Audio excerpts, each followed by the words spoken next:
Hola, hoy vengo a hablarles de los aspectos legales y tributarios de la gestión solidaria. En este video se darán a conocer los aspectos legales y tributarios que rigen a las diferentes entidades que conforman a la economía solidaria, además de establecer los principales beneficios que brindan los últimos 3 planes nacionales de desarrollo con sus respectivas reformas tributarias. De igual manera, se mencionarán los diferentes motivos por los que este tipo de entidades se pueden liquidar, además de establecer cómo se conforma el presupuesto y cómo este es determinante al momento de cumplir los objetivos que se tracen en un futuro. A continuación se encuentran 4 definiciones de algunos términos que se van a mencionar en el transcurso del video. Entidades sin ánimo de lucro. Son personas jurídicas que se constituyen por la voluntad de asociación o creación de una o más personas, sean naturales o jurídicas, para realizar actividades en beneficio de asociados, terceras personas o comunidad en general. Las ESALes no persiguen el reparto de utilidades entre sus miembros. Gestión solidaria. Es una búsqueda teórica y práctica de formas alternativas de hacer economía, basadas en la solidaridad y el trabajo. Aspectos legales de la empresa. Son todos los trámites, procesos y documentos de orden legal necesarios para operar en el mercado sin impedimentos. Aspectos tributarios. Son toda aquella obligación que surge como consecuencia de la necesidad de pagar tributos para el sostenimiento de los gastos del Estado. Ahora bien, hablemos un poco de los aspectos legales. Están regidos por la Ley 454 de 1998, la Ley 79 de 1988 y la Ley 3091 de 2010. Igual por el decreto 1480 y 1481 de 1989. Aparte de estas leyes, este sector está regido por decretos, circulares, memorandos que expiden las diferentes entidades que rigen a cada una de estas entidades.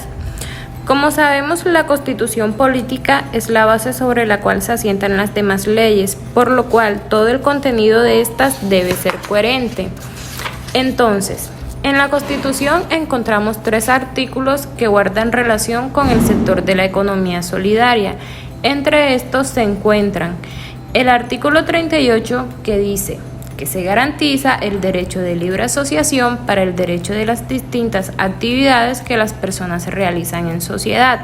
Esto quiere decir que el Estado les garantiza a los colombianos la libertad de asociación de personas, ya sean naturales o jurídicas, nacionales o extranjeras.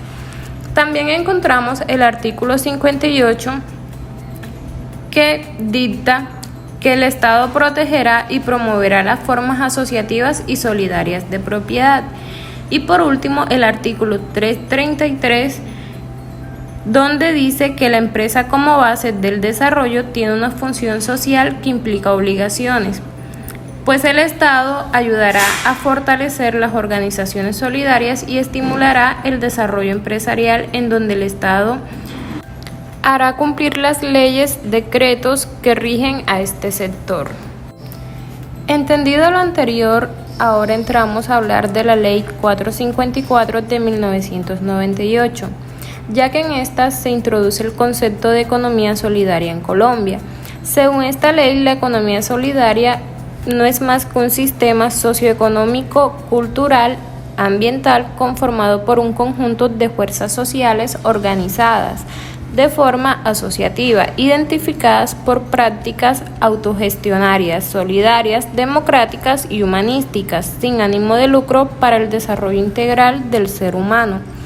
Además, esta ley crea la Superintendencia de Economía Solidaria, que es el órgano que ejerce control, inspección y vigilancia sobre ellas. Se crea el Fondo de Garantía para las Cooperativas Financieras de Ahorro y Crédito, que es un organismo de carácter financiero vinculado al Ministerio de Hacienda y es el encargado de mantener la confianza de los ahorradores de estas entidades. También transforma el Departamento Administrativo Nacional de Cooperativas. En el Departamento Administrativo el cual es el encargado de dirigir, coordinar la política estatal para la promoción, planeación, protección y desarrollo de las entidades del sector solidario. También nos encontramos con la Ley 79 de 1988.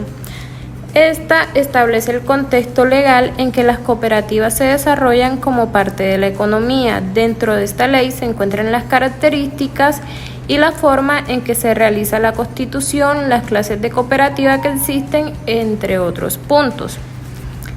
Hablemos también del decreto 1480 de 1989. Este decreto rige especialmente a las asociaciones mutualistas, por lo cual le da un marco jurídico para su desarrollo. Promueve la vinculación a esta forma asociativa y garantiza el apoyo del Estado a esta. Según este decreto, la naturaleza jurídica de estas entidades son de derecho privado sin ánimo de lucro. Dentro de las características a destacar es que se deben garantizar la igualdad de derechos y obligaciones de los asociados y deben ser constituidas con un mínimo de 10 personas. Hablemos también de los fondos de empleados. Estos están regidos por el Decreto 1481 de 1989 y la Ley 1391 de 2010. Con este decreto se determinó la naturaleza, las características, cómo se constituyen, entre otras disposiciones. Además, también lo rigen la Ley 1391 de 2010, que modificó algunos artículos del Decreto 1481, por lo cual los fondos de empleados se rigen simultáneamente entre el Decreto 1481 de 1989 y la Ley 1391 de 2010. Para terminar con los aspectos legales, se encuentra el Decreto 1529 de 1990, en el cual se reglamenta el reconocimiento y cancelación de la persona jurídica de las fundaciones. Ahora entremos a hablar de los últimos 3 planes de desarrollo que se han implementado en Colombia y que ayudan a las entidades del sector solidario. Si bien en el periodo de 2014 a 2018, durante el periodo de gobierno de Juan Manuel Santos, se implementó un plan de desarrollo llamado Todos por un Nuevo País. En el periodo de 2018 a 2022, gobierno de Iván Duque Márquez, se implementó el plan de desarrollo Pacto por Colombia, Pacto por la Equidad. Y en la actualidad se encuentra el plan de desarrollo llamado Colombia, Potencia Mundial de la Vida, que se desarrolla en el periodo de 2022 a 2026, en los cuales se llega a la misma conclusión. El cooperativismo tiene que ser desarrollado en su actividad productiva con los mismos criterios técnicos y de rentabilidad de cualquier empresa, solo que se diferencia de las empresas, pues ya que éstas no reparten utilidades a los accionistas porque no los tienen, y lo que hay que hacer es que hayan unos beneficios colectivos a cambio de la rentabilidad de esa actividad.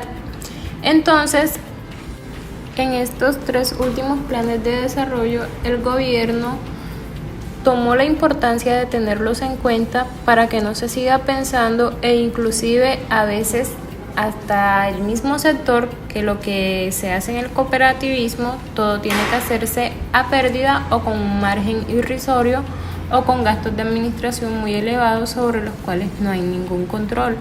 Por ende, el gobierno incitó a buenas prácticas para las organizaciones solidarias y que estuvieran supervisadas. Es así como surgen entonces los aspectos tributarios dentro del marco normativo de carácter tributario para el sector solidario, que está establecido en el Estatuto Tributario y en la Ley 1819 de 2016, además de otras disposiciones legales. Es entonces cuando surge una nueva reforma tributaria, que es el régimen tributario especial. Este es un conjunto de normas tributarias que le aplican a un grupo de entidades que tienen la finalidad de desarrollar actividades meritorias y sin ánimo de lucro, lo que le permite obtener beneficios tributarios a la hora de declarar el impuesto sobre la renta, además de ser receptora de donaciones con un beneficio tributario directo para el donante. Es por esto que en el artículo 19 del Estatuto Tributario se encuentran cuáles son los contribuyentes que pertenecen a este régimen especial, que son todas las asociaciones, fundaciones y corporaciones constituidas como entidades sin ánimo de lucro. Estas serán contribuyentes del impuesto sobre la renta y complementarios conforme a las normas aplicables a las sociedades nacionales. Sin embargo, estas podrán solicitar ante la DIAN su calificación como contribuyentes de régimen tributario especial siempre y cuando estén legalmente constituidas, que su objeto sea de interés general en una o varias de las actividades meritorias y que ni sus aportes sean reembolsados ni sus excedentes distribuidos bajo la modalidad o cualquiera que sea la denominación que se utilice ni directa ni indirectamente ni durante su existencia ni en el momento de su disolución o liquidación. Ahora bien, la siguiente gráfica nos enseña un esquema general de los criterios legales necesarios para acceder al régimen especial. La calificación previa necesaria para acceder al régimen tributario especial se aplicará a todas las entidades que se establezcan a partir de la fecha en que la Ley 1819 entre en vigor o a partir de su constitución. Todas las fundaciones, corporaciones o asociaciones estarán inicialmente registradas en el régimen ordinario del impuesto sobre la renta. Después de su constitución legal, podrán solicitar a la autoridad tributaria que se les permita ser parte del régimen tributario especial. En este contexto, la nueva asociación, fundación o corporación deberá presentar una solicitud a la DIAN demostrando que cumple con los requisitos legales que incluyen que esté debidamente establecida y registrada en la Cámara de Comercio correspondiente, que la actividad que realicen esté categorizada como una actividad meritoria, que el propósito o la finalidad de la entidad esté centrado en una o varias de las actividades meritorias, que su objeto social se desarrolle sobre la base del interés general y el acceso a la comunidad, que las contribuciones hechas por sus fundadores o quienes la establezcan, así como los beneficios adicionales generados, no puedan ser recuperados en ningún caso ni de forma directa ni indirecta, incluso en el momento de su disolución. Que los beneficios adicionales generados sean reinvertidos en el cumplimiento del propósito de la entidad y en la actividad considerada como meritoria.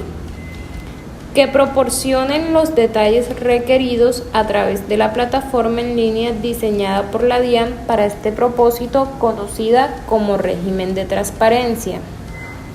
Ahora bien, la DIAN tendrá la facultad de decidir si acepta o rechaza la incorporación de la entidad sin ánimo de lucro que busca su ingreso al régimen tributario especial.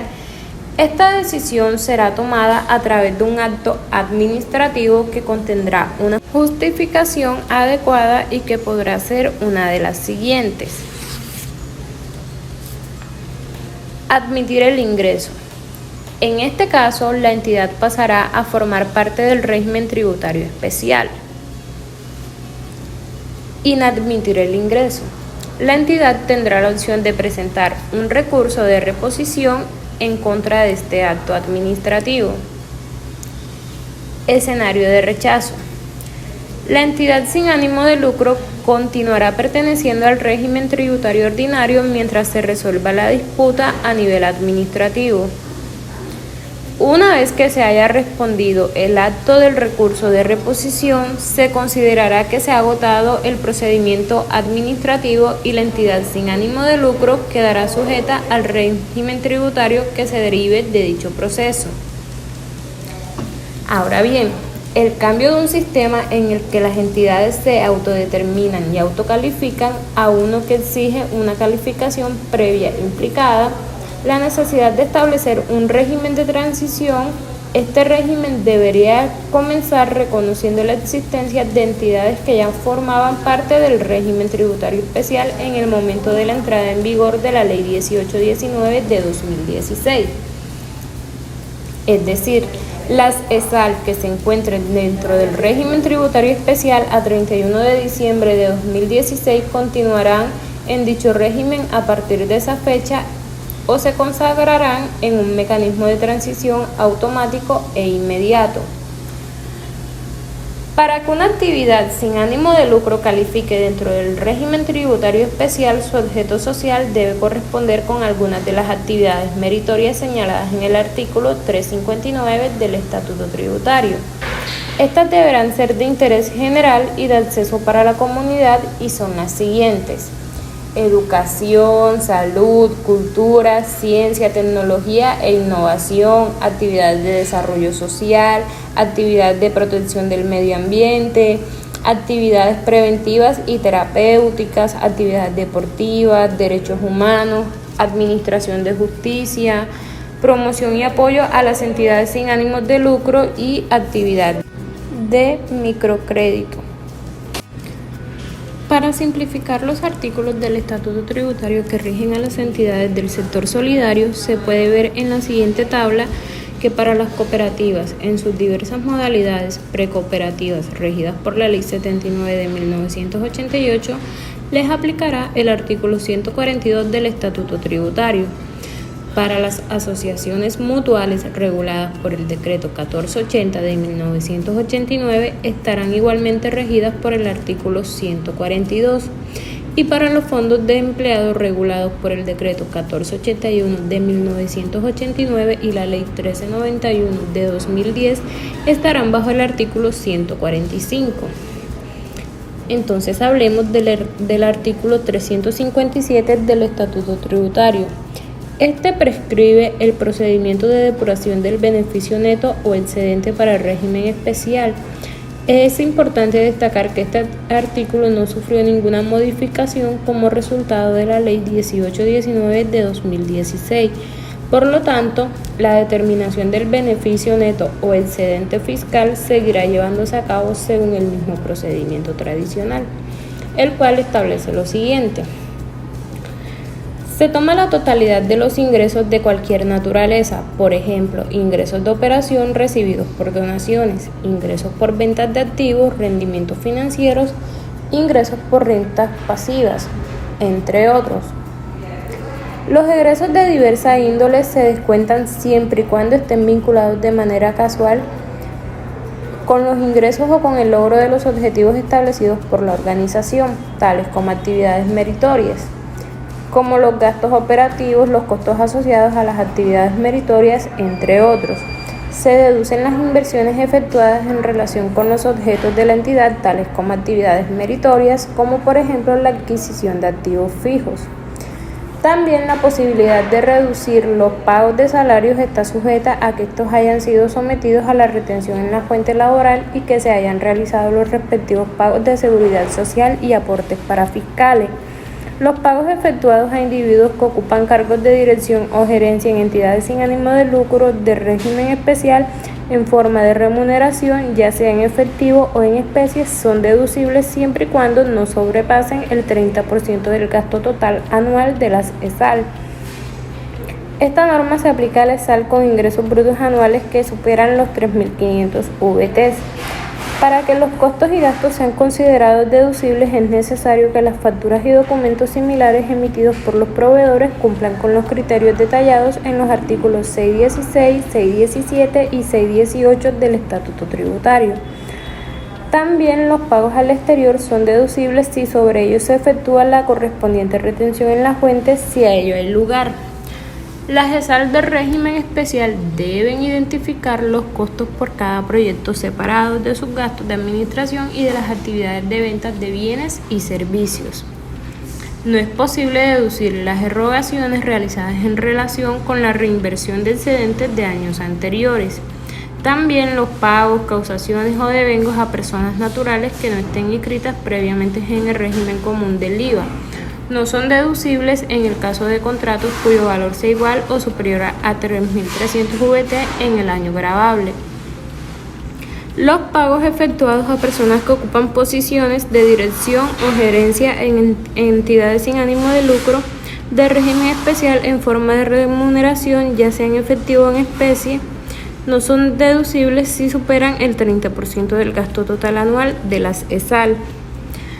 Entonces ahora hablemos un poquito del artículo 115 del Estatuto Tributario. Este se refiere a los impuestos que pueden ser deducibles en el impuesto sobre la renta para este tipo de entidades. El total pagado en el año por el impuesto municipal de industria y comercio, impuesto complementario de avisos y tableros, el impuesto predial pagado en el año o el impuesto nacional al consumo con un mayor valor al costo. Además, también es deducible el 50% de lo pagado por concepto del gravamen a los movimientos financieros, aunque este no tenga relación de causalidad con la actividad del contribuyente. Entonces, definamos qué son las donaciones. La donación se define como la transferencia voluntaria y sin esperar algo a cambio de un bien o recurso de una persona a otra. Y en el ámbito tributario carece de una relación directa con la actividad del donante y no está vinculada de manera necesaria ni proporcionada a su operación. Con la Ley 1819 de 2016 se ha modificado el tratamiento tributario de las donaciones y ahora estas pueden recibir uno de los varios tratamientos tributarios que se mencionan a continuación. Darán lugar a deducción y a descuento simultáneamente en el impuesto sobre la renta. Por ejemplo, las donaciones realizadas a la red de bibliotecas públicas y Biblioteca Nacional puede tener hasta el 100% del valor real donado en el año gravable, además de descuentos en el impuesto sobre la renta del 25% del valor donado en el año gravable de la donación. Y el descuento no puede exceder el 25% del impuesto de renta a cargo del donante, ya que el exceso límite lo puede solicitar como descuento en el periodo gravable siguiente al de la donación. Donaciones que darán lugar a deducción. Por ejemplo, las donaciones realizadas a la Corporación General Gustavo Matamoros y a las fundaciones y organizaciones dedicadas a la defensa, protección y promoción de los derechos humanos generan una deducción en el impuesto sobre la renta igual al 125% del valor de las donaciones efectuadas en el año gravable. Donaciones que darán lugar a descuento.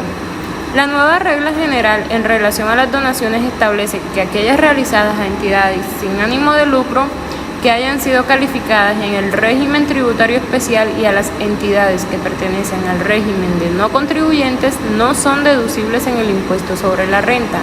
Sin embargo, en su lugar, quienes realicen estas donaciones tendrán derecho a un descuento del 25% del valor donado, de acuerdo con lo establecido en el artículo 257 del Estatuto Tributario. Este descuento no podrá superar el 25% del impuesto sobre la renta del donante correspondiente al año fiscal en que se hizo la donación. Cualquier exceso de descuento podrá ser aplicado en el periodo fiscal siguiente al de la donación, según lo dispone el artículo 258 del Estatuto Tributario. Donaciones que no serán deducibles ni darán lugar a descuento. Las donaciones efectuadas a la ESAL que no son deducibles y que no se encuentren dentro del régimen tributario especial no serán deducibles para el donante, ni le generarán descuentos y serán tomadas como un ingreso gravable para el donatario. Si bien para que el donante pueda acceder a la deducción o descuentos por las donaciones realizadas, se necesita que el donatario proporcione una certificación en un documento firmado por un revisor fiscal o un contador. En este documento debe constar la modalidad de la donación, la cantidad donada, el propósito de la donación y la confirmación de que el donatario ha cumplido con todos los demás requisitos y formalidades necesarias. Se mantienen en vigor las restricciones sobre las donaciones que establece que en el caso de donaciones en efectivo deben realizarse mediante cheque, tarjeta de crédito o a través de un intermediario financiero. Además, si se donan activos, su valor se calculará como el menor entre su valor en el mercado y su costo fiscal. Ahora, con respecto a la reinversión del beneficio neto o excedente, se deben tener en cuenta tres condiciones. Primera, que se reinvierta en el excedente fiscal. Con el fin de obtener la exención del impuesto sobre la renta del beneficio neto o excedente fiscal, es necesario reinvertir el mismo beneficio neto o excedente fiscal. Segunda, que se destine a la actividad meritoria. La norma exige que el excedente fiscal debe reinvertirse dentro del año siguiente al de su obtención en programas que desarrollen el objeto social y la actividad meritoria de la empresa. Tercera, de igual forma, el excedente fiscal también puede reinvertirse en asignaciones permanentes entendidas como las inversiones en bienes o derechos con el objeto de que sus rendimientos permitan el mantenimiento, desarrollo permanente de algunas de sus actividades. Teniendo en cuenta que para que se aplique la exención del impuesto sobre la renta al beneficio neto o excedente fiscal obtenido por las entidades sin ánimo de lucro que se encuentran en el régimen tributario especial, estas deben cumplir con los siguientes requisitos. 1. Reinvertir el beneficio neto o excedente fiscal en la forma y con los requerimientos estudiados en el numeral anterior. 2. Además de una certificación sobre el debido cumplimiento de todos los requisitos que la ley exige para ser beneficiario de exención del impuesto y deberá ser suscrita por los representantes legales, el revisor fiscal, si lo hay, y el contador y los integrantes del máximo órgano de administración de la GESAL que pretenda esa exención. En el régimen tributario especial se han creado sistemas de control en donde se encuentran las siguientes condiciones. En el artículo 356, numeral 3 del Estatuto Tributario, exige que las entidades sin ánimo de lucro deben hacer una actualización anual de su registro único tributario. El incumplimiento de esta medida conduce a la exclusión del régimen tributario especial y a la pérdida de la naturaleza no lucrativa para efectos fiscales. La memoria de gestión es un documento que deben presentar este tipo de entidades cuando en el año inmediatamente anterior hayan obtenido ingresos superiores a 160.000 VTs. Esta debe contener el año gravable que se informa, la razón social y el NID de la entidad informante, las donaciones efectuadas a terceros, la información de las subvenciones recibidas, la identificación de las fuentes de ingresos, valor y detalle de la destinación del beneficio neto o excedente del año gravable anterior, valor, plazo y detalles de las inversiones vigentes y que se liquiden en el año y manifestar que se ha actualizado la información de la plataforma de transparencia cuando hubiera lugar. Este documento debe presentarse en formato PDF y ser firmada por el representante fiscal o contador público según corresponda. Miremos esta gráfica. Bueno, esta gráfica nos ayuda a ilustrar el artículo 356, numeral 1 del Estatuto Tributario, donde se establece la distribución indirecta de excedentes y remuneraciones de los cargos directivos de contribuyentes pertenecientes al régimen tributario especial. Y es que los pagos de servicios, arrendamientos, honorarios, comisiones, intereses, bonificaciones, entre otros, cuando sean realizados por los fundadores, aportantes, donantes, representantes legales y administradores, y por sus cónyuges o compañeros o familiares o parientes hasta cuarto grado de consanguinidad o afinidad, o único civil, donde estas personas posean más de un 30% de la entidad en conjunto. Estas transacciones se deben realizar por los precios comerciales promedios y la consecuencia de incumplir lo anteriormente mencionado dará a la exclusión del régimen tributario especial y hasta la pérdida de calidad de la ESAL. En lo que respecta al sistema de retención de impuestos, las entidades bajo el régimen especial mostrarán el siguiente comportamiento. Son sujetos de retención en la fuente por los siguientes tributos y actuaciones. Número 1. El impuesto sobre la renta son sujetos de retención en la fuente por rendimientos financieros. Número 2. El impuesto sobre la renta es sujeto de retención en la fuente por concepto de ventas provenientes de actividades industriales y de mercadeo. Número 3.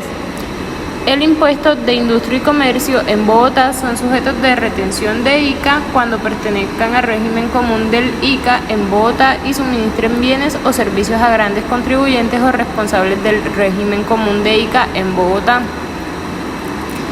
Ahora hablemos del régimen de no contribuyentes. Este es un régimen bastante particular del impuesto sobre la renta. En este caso están establecidos en el artículo 23 del Estatuto Tributario y el gráfico nos describe cómo las entidades que conforman este grupo, donde están los sindicatos, las asociaciones gremiales, los fondos de empleados, fondos mutuos de inversión, las iglesias y confesiones religiosas reconocidas por el Ministerio del Interior, partidos o movimientos políticos aprobados por el Consejo Nacional Electoral, asociaciones y federaciones del departamento y municipios, alcohólicos anónimos y establecimientos públicos. Bien, para demostrar la distribución de los excedentes de estas entidades que pertenecen al régimen de no contribuyentes, tenemos como primer ejemplo una cooperativa. Esta es la cooperativa Colanta. Como se dijo anteriormente, para que estas entidades obtengan el beneficio de exención del impuesto a la renta, estas deben reinvertir los excedentes de acuerdo a las normas. Para esto, en la primera imagen, podemos evidenciar cómo la cooperativa distribuyó sus excedentes. El 50%, como pueden observar, va destinado para aplicaciones reglamentarias conforme a la Ley 79 de 1988 y el otro 50% para otras aplicaciones. Entonces, el 50% de las aplicaciones reglamentarias están distribuidos así según el artículo 54 de la Ley 79 de 1988. Vemos también como el 20% para la reserva para protección de aportes sociales, que está creado para proteger el patrimonio, y el destino es para compensar las pérdidas que se lleguen a generar o que haya obtenido la cooperativa en el desarrollo de su objeto social. También el 20% es destinado para el Fondo de Educación, es destinado para prestar el servicio de educación tanto a los asociados, productores como a los trabajadores y sus familias, y el 10% restante es destinado para el Fondo de Solidaridad, en el cual se ejecuta el auxilio funerario que se entrega a los beneficiarios de los asociados fallecidos. Ahora, queda un 50% restante de los excedentes que fue destinado para el Fondo de Estabilización de la Leche. En la segunda imagen podemos ver el certificado en donde se afirma el cumplimiento de todos los requisitos que exige la ley para ser beneficiarios de la exención del impuesto. Este certificado es emitido por el representante legal de la cooperativa, certificando que en el año 2022 se cumplió con las disposiciones legales, que las reservas sociales no son distribuibles y que los excedentes son destinados y distribuidos como se mencionó anteriormente. En el segundo ejemplo se encuentra la Fundación IDEAS, que es una entidad que desarrolla actividades en el sector de la salud y también se dedica a la investigación e innovación en este sector. Entonces la fundación distribuyó sus excedentes de la siguiente manera: 83 millones de pesos para el proyecto llamado Caracterización Genómica de tipo y frecuencia de mutaciones en tumores sólidos y 24 millones de pesos para el equipamiento para el curso de RCP. Tenemos un tercer ejemplo donde se encuentra el Fondo de Empleados por Subsidio. Este fondo distribuyó sus excedentes de la siguiente manera: un fondo llamado Bienestar Social con una asignación de excedentes de 2.600 millones de pesos. Con este fondo se desarrollan actividades como la celebración del mes de los niños, aguinaldo, días de la salud, familia, entre otros. Y el otro fondo con una asignación del 10% que corresponde al desarrollo empresarial con el equivalente a 381 millones de pesos. Por último, hablamos de las entidades del sector solidario, al igual que las otras organizaciones del régimen ordinario, que pueden ser liquidadas, y en las siguientes gráficas se pueden visualizar los motivos. En una primera circunstancia puede ser liquidada por vencimiento del término de duración de la entidad. También por decisión de los asociados. Otra razón es por alguna causal legal o estatutaria, por terminación del patrimonio, sea por voluntad propia, también por decisión de alguna autoridad competente, si transcurridos 2 años a partir del reconocimiento de la personería jurídica, ésta no hubiese comenzado labores, y por último, por la imposibilidad de incumplir el objeto social para el cual fue creada. Con la reforma tributaria de la Ley 1943 de 2018 hubo modificaciones en cuanto al sector de la economía solidaria. Uno de los artículos modificados por esta reforma tributaria es el parágrafo 2 del artículo 114 en su numeral 1 del Estatuto Tributario, y es que las entidades que deben realizar el proceso de calificación que estipula el segundo inciso del artículo 19 del Estatuto Tributario para ser aceptadas en el régimen tributario especial es que éstas estén obligadas a realizar los aportes sociales y parafiscales que establecen las respectivas normas. Con la reforma tributaria de la Ley 2155 de 2021 se estableció lo siguiente: El artículo 25 de esta ley dispone que las cooperativas de trabajo asociado podrán ser beneficiarias del programa de apoyo al empleo formal y del incentivo a la creación de nuevos empleos, ambos beneficios creados para beneficiar las empresas que tuvieron disminución de ingresos por causa de la pandemia. Pero para esto, estas entidades deben certificar el pago de las compensaciones ordinarias y extraordinarias mensuales de al menos un salario mínimo legal vigente. Por terminar, la última reforma tributaria introducida por la Ley 2277 de 2022, que en su artículo 65 adiciona un artículo al Estatuto Tributario, el cual es el artículo 881 en su numeral 1, que introduce un control sobre las operaciones y los montos exentos del gravamen a los movimientos financieros. Y es que las cooperativas de naturaleza financiera o de ahorro y crédito que sean vigiladas por la Supersolidaria y entidades competentes deberán adoptar un sistema de información que permita la verificación, control y retención de los gravámenes de forma que permita aplicar la exención de los 350 VT mensuales que señala la respectiva norma tributaria en el artículo 879. Como conclusión, los beneficios tributarios en vigencia para las empresas pertenecientes al sector solidario en Colombia siguen siendo un componente fundamental del entramado jurídico y fiscal del país. Estos incentivos están orientados a fomentar la labor social y comunitaria de estas entidades, permitiéndoles continuar desempeñando un rol esencial en el avance y el bienestar de la sociedad colombiana. Muchas gracias.